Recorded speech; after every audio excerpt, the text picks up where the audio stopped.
você já deve ter ouvido falar sobre a arbitragem. Mas você tem uma noção geral de como ela funciona?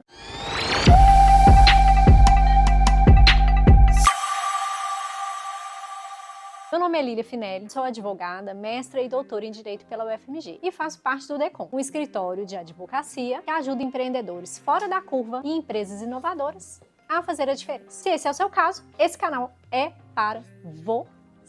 Aqui no escritório, temos equipes sempre atentas às possibilidades de resolver os conflitos sem ter que ir para o judiciário. Para empresários, o tempo é sempre um fator crucial. E já sabemos que o Brasil quebra recordes na demora do julgamento judicial. Mas quando a gente está falando de arbitragem, nós precisamos conhecer algumas regrinhas básicas antes de seguir com essa opção. E é sobre elas que eu vou te contar neste vídeo. A arbitragem é um método alternativo de resolução de litígios que oferece uma flexibilidade para as partes, aquelas partes que estão envolvidas em algum problema. A lei que regula a arbitragem é a Lei número 9.307 de 1996. Essa lei permitiu que as partes envolvidas em um conflito escolhessem como e onde ele seria resolvido. Como e onde. Viu que tem dois elementos aí? Essa escolha inclui a seleção do árbitro, o local da arbitragem, o idioma a ser utilizado e o ordenamento jurídico a ser aplicado. Eu posso escolher até que lei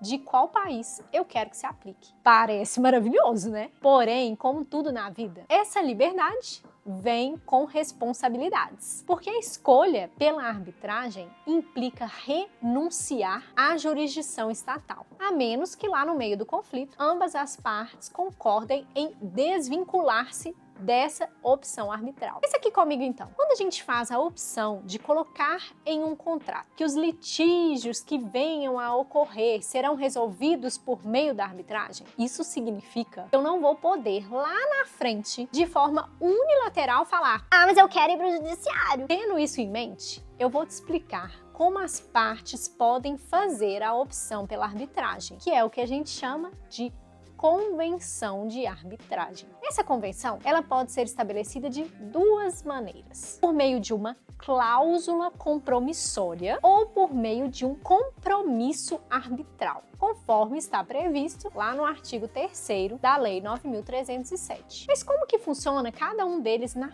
prática? A cláusula compromissória é um acordo inserido no contrato ou um documento separado que indica que litígios decorrentes daquele contrato serão resolvidos pela arbitragem. Ou seja, a cláusula é uma opção que a gente faz quando estamos formalizando aquela relação jurídica, lá na elaboração do contrato, no início mesmo. O compromisso arbitral, por outro lado, é um acordo celebrado quando surge um conflito real. Assim que esse conflito surge, sem que existisse uma previsão contratual de resolver qualquer conflito pela via arbitral, as partes se sentam e concordam em submeter aquela disputa específica à arbitragem. A diferença fundamental entre essas duas modalidades, por isso, é o momento da celebração. A cláusula é anterior a qualquer disputa, ao passo que o compromisso é estabelecido em resposta a um litígio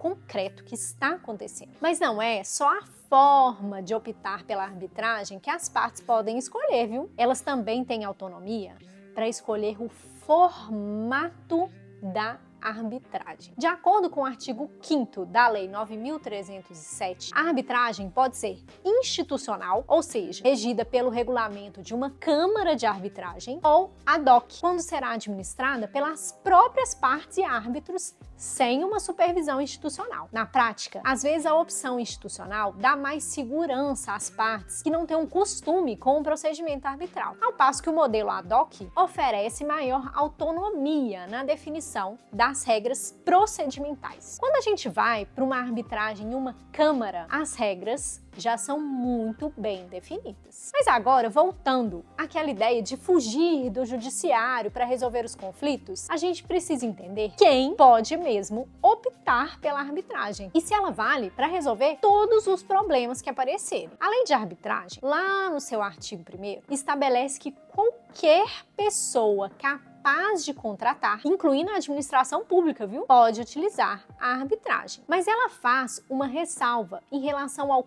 conteúdo do litígio e diz que apenas litígios relacionados a direitos patrimoniais disponíveis podem ser objeto de procedimento arbitral. E caso as partes optem pela arbitragem antes ou depois do surgimento do conflito, a gente precisa entender quais os requisitos para escolher quem? Os árbitros. Esses requisitos são relativamente simples. A lei vai determinar que qualquer pessoa capaz e confiável para as partes pode ser árbitra, desde que sejam designados árbitros em número ímpar. No entanto, é claro que aqueles que têm relações que possam sugerir uma parcialidade com as partes, ou o litígio, né? Eles são impedidos de atuar como árbitros. Não vai dar para escolher o seu marido ou a sua esposa como árbitros, né? Sem contar que aqueles escolhidos como árbitros devem revelar qualquer fato que possa levantar dúvidas justificadas quanto à sua imparcialidade e independência antes mesmo de aceitarem a função.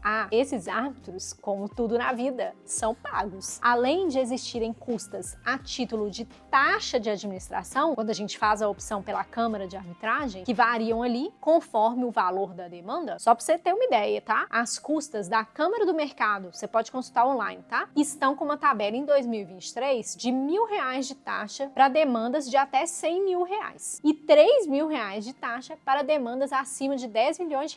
Às vezes você olha e pensa assim, melhor do que o judiciário, né? Essa mesma Câmara prevê como remuneração da hora dos árbitros o valor mínimo de R$1.200.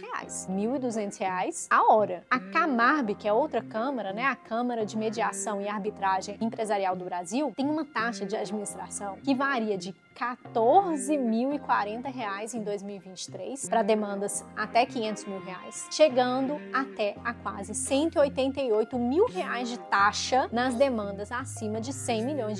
Já as taxas de honorários arbitrais lá na Camarb vão do mínimo de R$20.930 até R$455.000.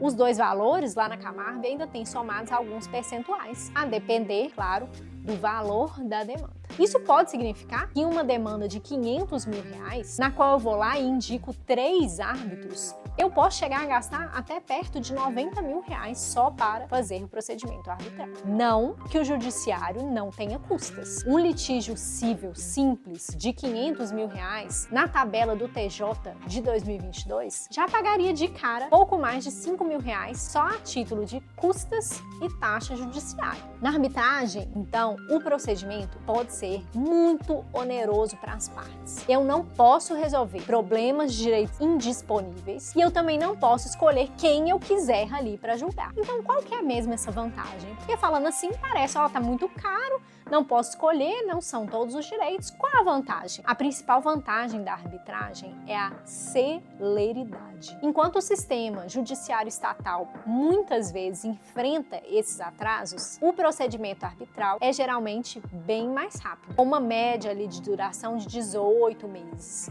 ou seja, 1 ano e meio para resolver. A título de comparação, a média de processos judiciais muito simples é de 2 anos e 3 meses. Mas a gente já sabe que os processos podem ficar lá anos e anos e anos. O que permite essa celeridade é que a decisão do juízo arbitral é final e não permite recursos substanciais. Acelera o processo. Além disso, a arbitragem pode ocorrer de forma confidencial, proporcionando sigilo, a menos que a disputa envolva entidades governamentais. Mas será que dá para resolver tudinho por essa via? Além do preço, há uma ressalva importante. No caso de não cumprimento voluntário da sentença arbitral, o auxílio do Poder Judiciário é necessário para a execução. Ou seja, você pagou, fez o procedimento todo lá na arbitragem, chegou no final e a outra parte não quis cumprir a sentença arbitral, então você vai ter que ir para o judiciário executá-lo. Isso porque a arbitragem oferece flexibilidade